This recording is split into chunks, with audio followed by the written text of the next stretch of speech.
Hello and good evening. Thanks for joining us. You're watching News at 10 with me, Mohammed Amin Carlos.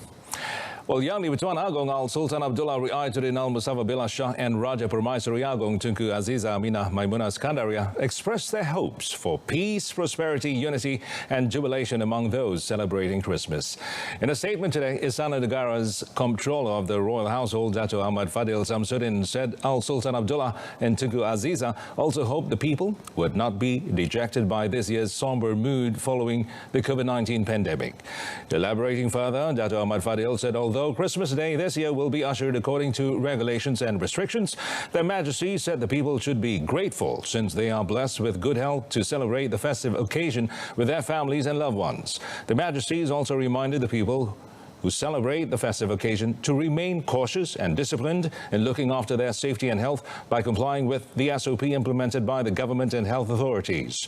The Majesties also take the opportunity to wish the people a happy new year in conjunction with the coming 2021 new year. Dato' Ahmad Fadil added that Their Majesties also called on the people to continue praying for the country to be blessed and protected from any form of threats, as well as for continued prosperity and unity that have long been enjoyed by the nation.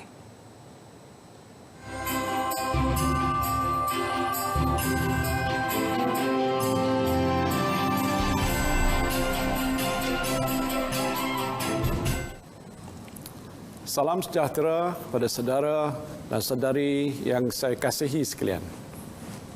Saya ingin mengucapkan selamat Hari Natal kepada seluruh rakyat Malaysia beragama Kristian. Sebagai rakyat dalam sebuah negara majmuk, Hari Natal memberi peluang kepada kita untuk bersama-sama meraihkan dan menyambutnya dengan penuh adat dan tradisi, bukan sahaja bersama ahli keluarga, tetapi juga sahabat handai dan seluruh lapisan masyarakat Malaysia. Kita bersyukur kerana setiap perayaan masyarakat pelbagai kaum dan agama di negara kita dapat disambut dengan meriah dalam suasana aman dan harmoni. Meraihkan semangat sambutan Hari Natal ini, marilah kita jadikan kepelbagaian kaum dan agama di negara ini sebagai satu kekuatan untuk membina negara. Jika dilihat daripada sejarah lampau, kewujudan pelbagai kaum dan agama yang saling menghormati antara satu sama lain merupakan sumber keutuhan dan kemajuan sesebuah tamadun. Ini dapat dilihat dalam sejarah keharmonian hubungan antara masyarakat Kristian dan Islam di Andalusia suatu ketika dulu. Keharmonian dan hubungan baik antara masyarakat pelbagai agama dan budaya pada ketika itu telah mendorong Andalusia mencipta kemajuan dalam pelbagai bidang. Kemeriahan sambutan Hari Natal tahun ini tentu sekali agak berbeza kerana kita masih lagi diuji dengan situasi pandemik COVID-19. Peluang untuk kita menziarahi ahli keluarga dan sahabat handai agak terhad. Majlis rumah terbuka untuk kita berjumpa sanak saudara dan rakan taulan juga perlu dibuat secara sederhana. Bermula 7 Disember, kerajaan telah pun membenarkan rakyat untuk melakukan rentas negeri dan daerah ke seluruh negara kecuali di kawasan ataupun zon perintah kawalan pergerakan diperketatkan PKPD.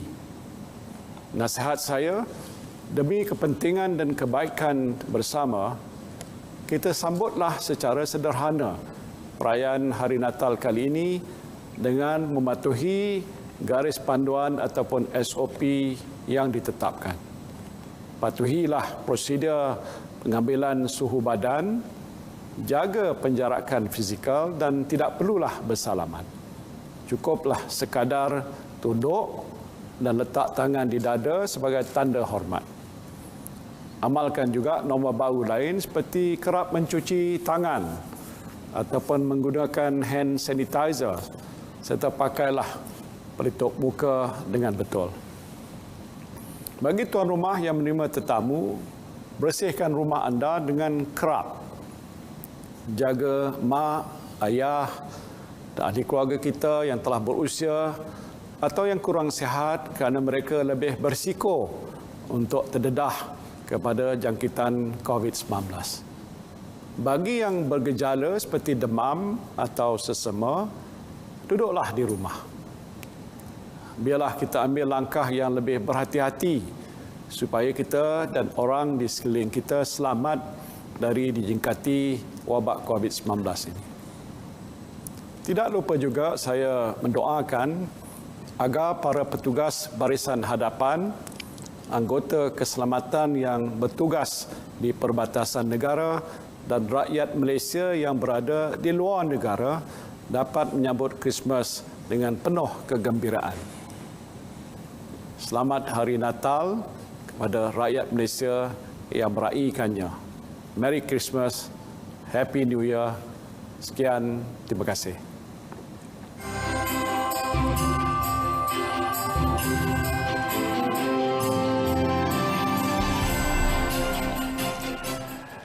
Well, Yang di-Pertuan Agong Al-Sultan Abdullah Riayatuddin Al-Mustafa Billah Shah yesterday granted an audience to the United Arab Emirates. The UAE Minister of Health and Prevention, Dr. Abdul Rahman Muhammad Al-Owais, at the Emirates Palace, Abu Dhabi. It was part of the itinerary of Al-Sultan Abdullah's 5-day special visit to Abu Dhabi, UAE.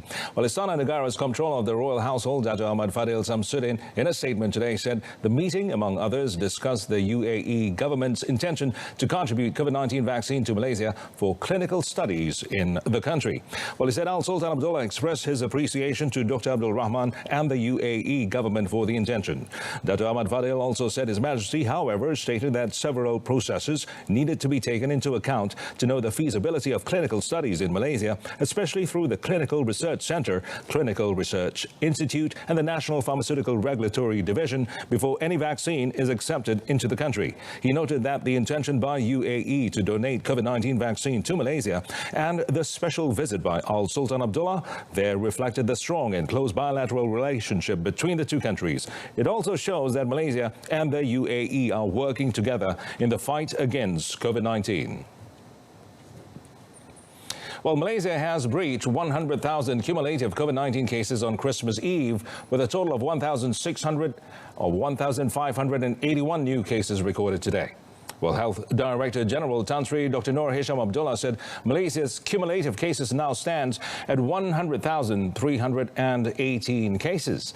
Well, commenting further on the matter in a statement released, Tan Sri Dr. Noor Hisham said today's figure meant that the number of active cases nationwide is currently at 18,773, while 102 patients have been admitted into intensive care wards, 45 of whom need breathing assistance. Selangor continues to lead with 491 cases today. Kuala Lumpur is second with 379 cases, while Sabah has 249 cases. He also revealed that 2 people have died of the virus in Sabah, bringing the total number of fatalities to 446 cases. He also said 1,085 patients recovered today, bringing the total number of recoveries to 81,099. Well, a total of 4 new COVID-19 clusters, Kebun Baru, Sungai Burong, Tapak Bina Jalan Tun and Jalan Pandan, were registered as well, with 6 existing clusters coming to an end. As for Christmas, Tan Sri Dr. Noor Hisham also reminded Malaysians to comply with the SOP and the continual practice of new norms such as social distancing among their family members. He also encouraged Malaysians to make use of video conference to substitute house visitations so as to protect the elderly and those vulnerable from the virus. Well, the Enhanced Movement Control Order, EMCO, imposed on Taman Telipo Ria in Tuaran, Sabah, ends today as scheduled, following the downward trend in the number of cases recorded in the locality. Senior Minister for Security, Dato' Sri Ismail Sabri Yaakob, said the decision was made based on the advice of the Health Ministry, which confirmed that the remaining active cases in the area are currently under control. Sehingga 22 Disember, KKM telah melaksanakan 9,065 ujian dan secara kumulatif sebanyak 806 kes positif COVID-19 telah direkodkan. Walau bagaimanapun, KKM mengesahkan baki kes aktif di lokaliti ini masih terkawal dan menunjukkan tren penurunan. Previously, the government implemented the EMCO in Taman Talipo Ria from 27 November to 10 December before it was further extended until today. The directive affected about 18,000 residents who live in 3,400 housing units. Well, on another matter, Dato Sri Ismail Sabri said the government has decided to allow the admission of foreign students to private educational centres in Malaysia beginning 1st January, with the exception of United Kingdom students. The decision, he said, was made following the permission to allow the international students to study in the universities and international schools in the country. Sidang khas malam juga bersetuju untuk membenarkan kemasukan pelajar antarabangsa bagi institusi pendidikan swasta kategori pusat. Ianya melibatkan pusat bahasa, pusat kemahiran, pusat latihan, pusat tuition dan pusat perkembangan minda yang berdaftar dengan KPM, Kementerian Pelajaran Malaysia. Explaining further on the matter, he said the students will need to obtain visa from the Immigration Department apart from undergoing screening for COVID-19 3 days before coming to Malaysia. The senior minister said they will be screened again upon arrival and will be sent to undergo quarantine at the designated stations set by the government.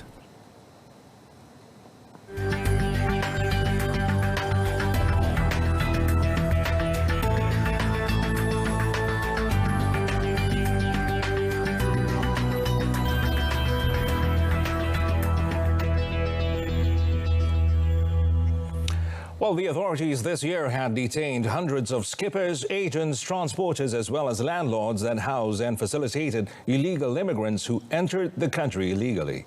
The achievement through a large-scale upbinting that was activated since last May was accomplished by the National Task Force, or NTF, led by the Malaysian Armed Forces. This year saw the illegal immigrants made continuous attempts to breach the country's borders. Last month, Chief of Defence Force General Tan Sri Effendi Buang confirmed a total of 9,677 arrests had been made through the operation as of the middle of this month.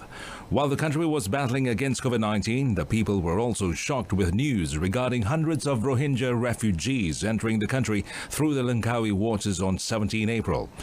During the incident, a total of 202 refugees were detained by the Royal Malaysian Air Force near a beach resort in Teluk Nibong, Langkawi.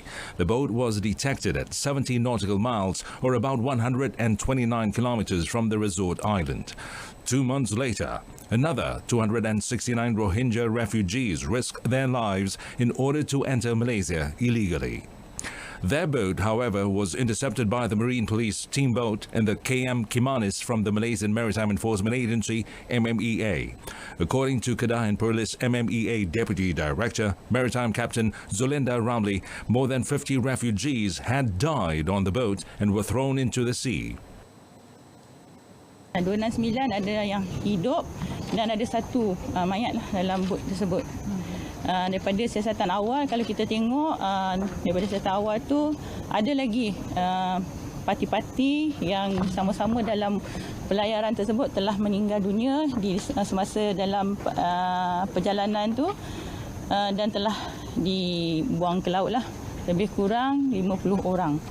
Meanwhile, NTF Commander Vice Admiral Dato Aris Adi Tan Abdullah on 18 June stressed that the government will not compromise with any citizens or security officers that betrayed the nation by smuggling migrants into the country. Saya mintalah supaya rakyat Malaysia ni janganlah menjadi petualang, dalang ataupun tekong dan sebagainya. Apa yang kita laksanakan, mereka ni kita kena terima hakikat ya. Mereka ni dah wujud lama. So memang ia merupakan satu cabaran dan saya bukan itu saja, saya juga susah hati takut ada yang beruniform pun menjadi tekong yang menjadi dalang. The upbinting initiative is clearly effective in curbing the cross-border criminal activities. Illegal migrant smuggling activities must continue to be prevented, especially amid the COVID-19 pandemic. Well, the global crisis born of the COVID-19 pandemic has brought upon a paradigm shift in educational practices. The movement control order in force since 18th March until now became a starting point for education institutions in the country to begin embracing and implementing comprehensive usage of technology. For the first time in history, almost all schools in the world underwent simultaneous closure in efforts to curb the spread of the coronavirus.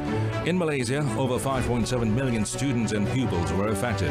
Therefore, on 17 March, the Ministry of Education, the MOE, introduced a series of guidelines for conducting teaching and learning activities through the internet.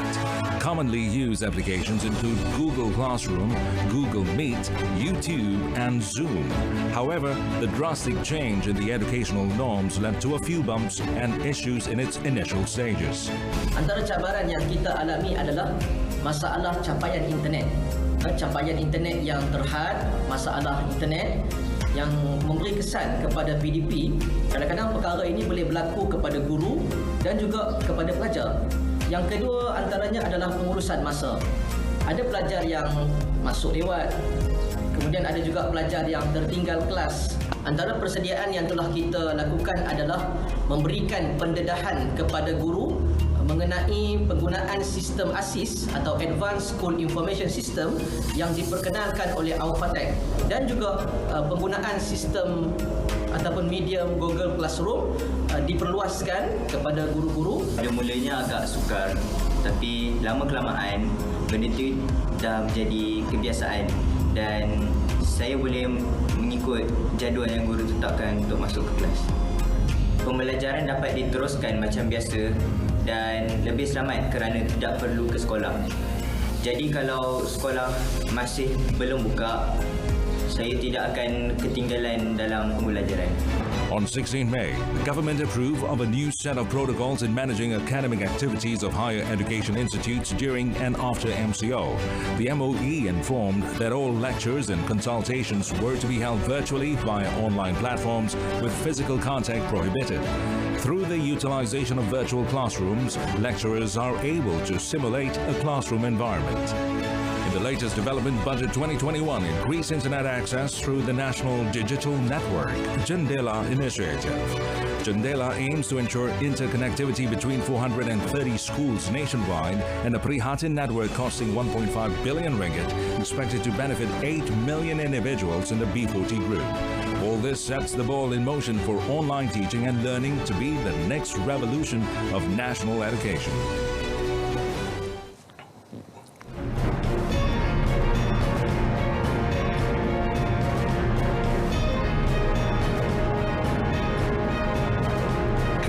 Nestle fined 90,000 ringgit for environmental pollution.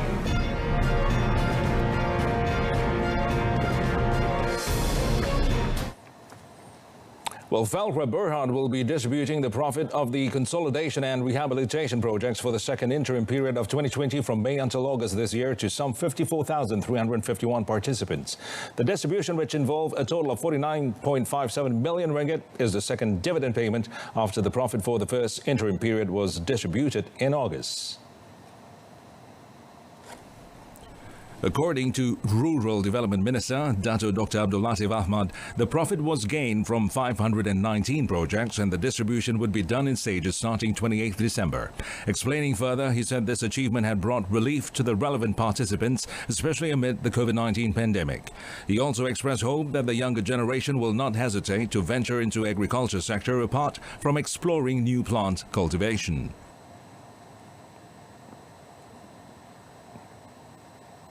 Menuai ini adalah satu kemahiran yang patut dimiliki oleh orang muda. Dengan pendapatan dan skill yang berpatutan, kita boleh minta belia terus berada di ladang, bukan lagi pekerja asing. Speaking after the Felcra Berhad second interim profit announcement and distribution 2020 ceremony and handing out of aid to the B40 group, the minister also said that the government planned to develop a crop harvesting system for the local youth to replace foreign workers. Well, Nestle Manufacturing Malaysia's Sendirian Berhad was fined 90,000 ringgit by the Shah Alam Sessions Court today for causing water pollution last year. The company, which was represented by its safety and health marketing manager, pleaded guilty after 2 charges were read before Judge Rofiah Muhammad.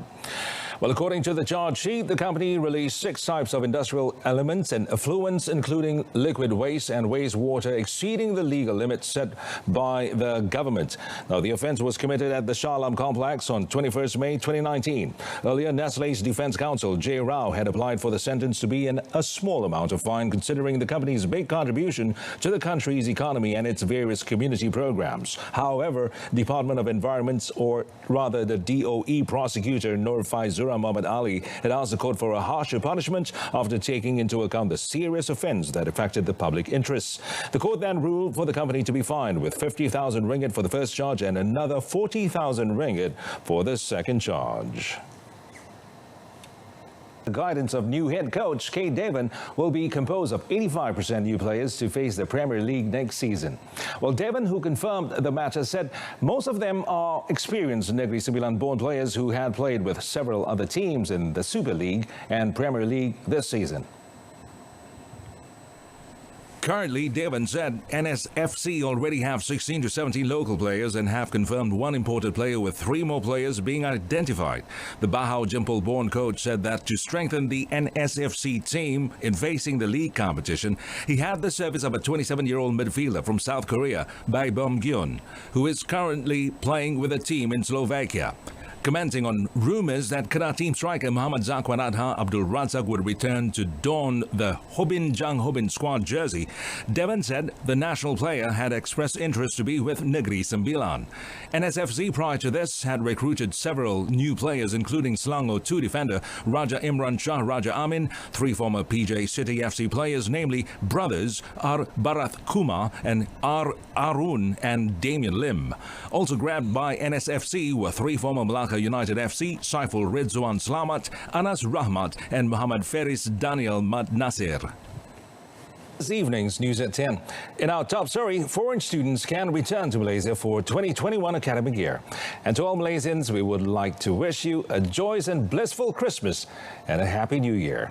Join us again at 12:30 tomorrow afternoon on TV2. I'm Mohammed Amin Carlos. Stay tuned to Saluran Berita RTM and have a pleasant evening. Happy holidays.